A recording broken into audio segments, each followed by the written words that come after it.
interesting report came out from Indy this afternoon, which has kind of got Arsenal fans' juices flowing because he's had a lot of success in recent days and weeks. But he says here that exclusive, Arsenal want the Champions League winner to join the club right at the end of the you have to read the whole thing before you get to that being Rodrygo.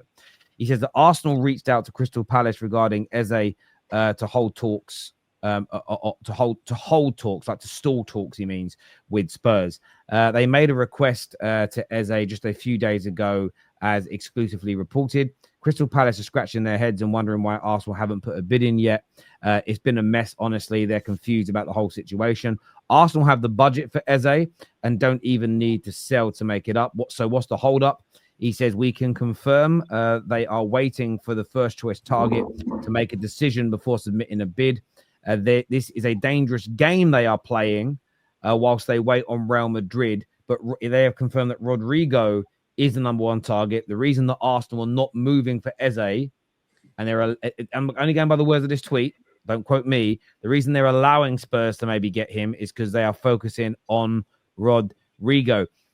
Let's just live in a world where we believe this story for a moment, Anton, because people are always skeptical of news stories. Is this the right approach from Arsenal? Would you rather a bird in the hand in Eze, or to wait of the possibility of getting Rodrygo, especially now on the backdrop of Manchester City getting involved? If this story is true, and I'm suppose we'll find out in time if it's true, is this the right approach from Arsenal? Well, I think it's the approach Arsenal have had almost the entire window. I think this time it's a little bit more complicated because there is a really strong competition.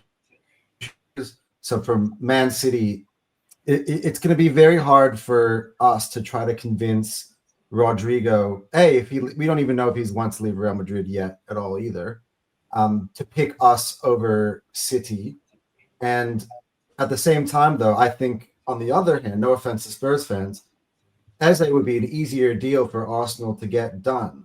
So yeah, it makes it very, very complicated. But at the same time, that's always Berta's game. He always wants to play two players off of each other, which strengthens his position. And I feel like with the Eze situation here, it's kind of like his situation when we had Manny and I were very interested in Gyökeres, but differently this time though.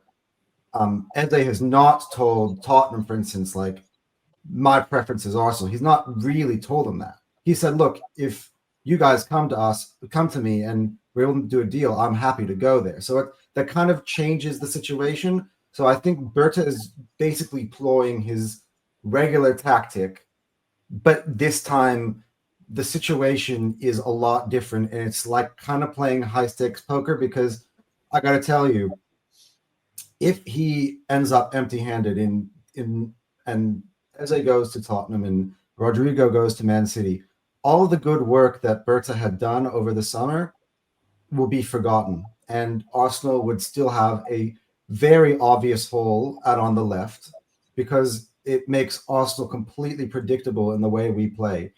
If you watch us, everything goes down the right, and they almost refuse to go down the left. We have almost zero trust in Gabriel Martinelli in terms of our build-up play. I don't know exactly what it is.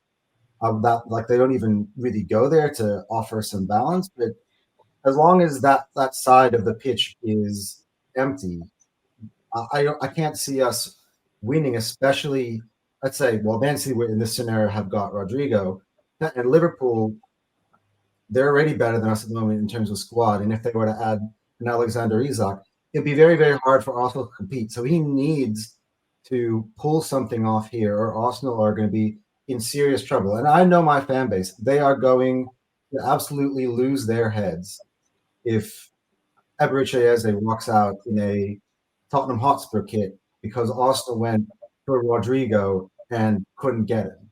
So this situation is going to have to solve itself pretty quickly. Otherwise, we're going to be left with a lot of egg in our face. So I'm really interested to see. But one thing that I'm not surprised about this report, because if you really go back to, was it June, when the Hand of Arsenal, I don't know if you can pull up this tweet, but he was basically saying that that Rodrygo was the top target for Arsenal on that wing the whole entire time.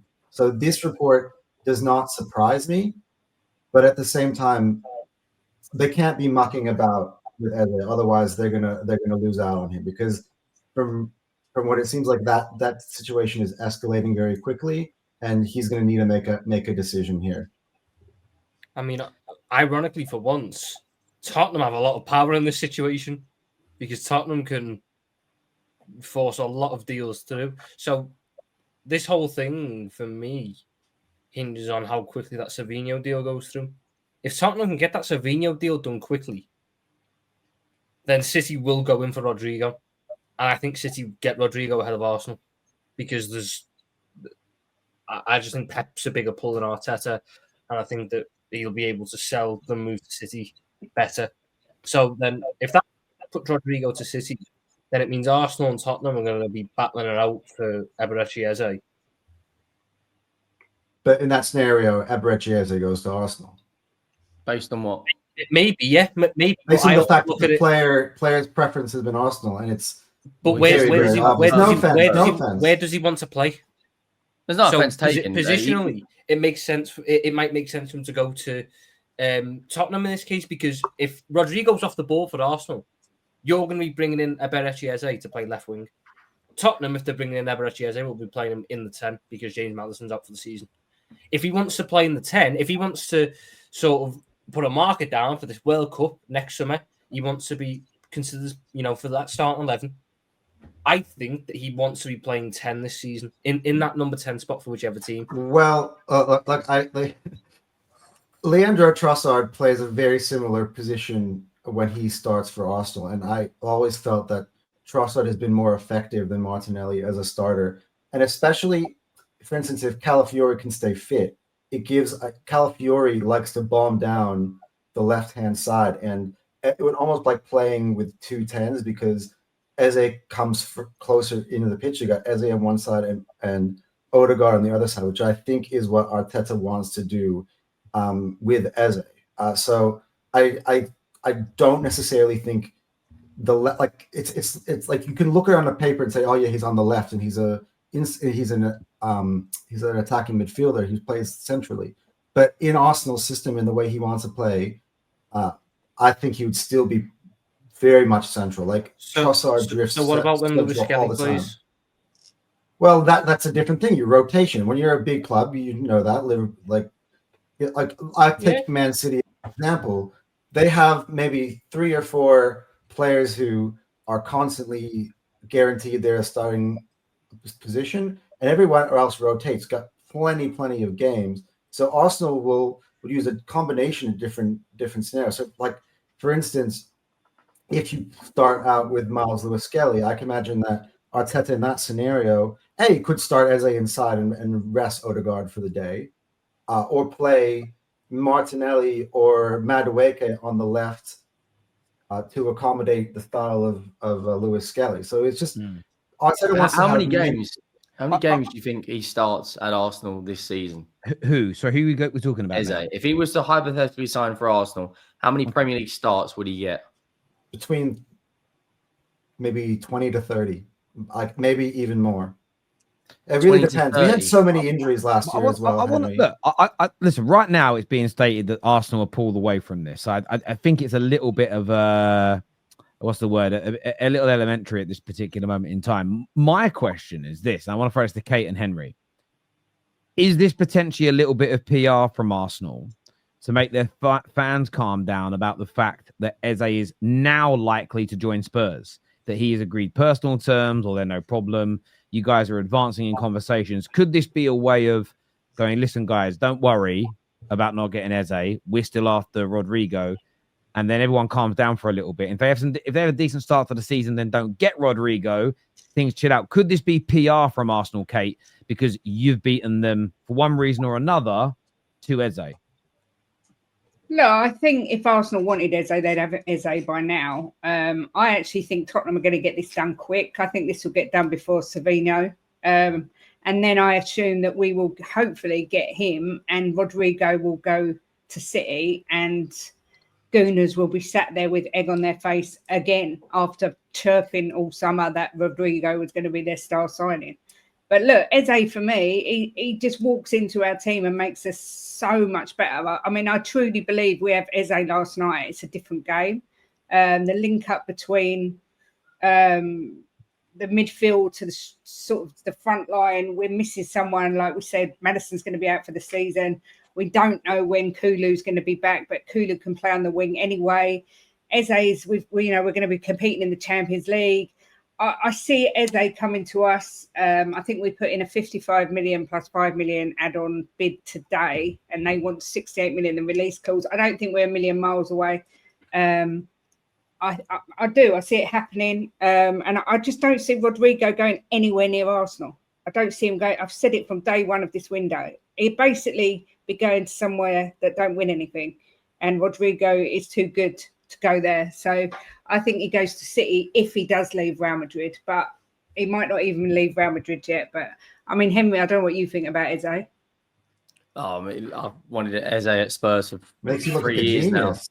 Because you said The thing- ages the thing ago, for- The thing for me, why Eze makes the most sense is he's agent. He has the same agent as Maddison, as Ange Postecoglou, as pretty much 60% of the Spurs squad. So they will know what wages he's on. They know what he's signing on fees going to be. They know everything about his contract broken down. So, like, from that perspective, from a financial perspective, there's money there because we know we put 60 million on the table for Gibbs White. So, Tottenham have got the money. If Arsenal and Tottenham both going for the player, he said on a number of occasions he wanted to play for Arsenal, but they're not there anymore. It probably is PR, Terry, but if Arsenal miss out on Eze and Rodrygo, and today Romano said that Rafa Leao is likely to stay at AC Milan, and they want to bring in a left winger, I don't know who they go for. I'll be honest with you. They've been linked to Gordon before at Newcastle. He's not going to leave if Isak's leaving. Rodrygo most likely chooses City over Arsenal. And if Eze signs for us, which I think is going to be the best signing we've made since moving into this new stadium, I think he's the one that he's just will be unbelievable for us. From Arsenal's perspective, I don't know where they go from here. I'll be honest with you. If they don't bring another, like, a dominant force in, I think Liverpool run away with this league, and I think they'll run away with this league very, very quickly. Do you agree with what, They don't need a left winger. They've got Nani. Guys, 1 sec. Sorry. Do you agree with Kate that Arsenal are just not a big enough and successful enough at club for Rodrygo to join? If you're Rodrygo, one thing I will say is if you're Rodrygo and you've been in a dressing room with Bellingham and all these players, the next club you go to, you're going to win trophies. And I don't think Arsenal win the Premier League this season. So I think he chooses Man City. And that's coming from an alleged Arsenal fan. I think he chooses City over Arsenal, personally. Can I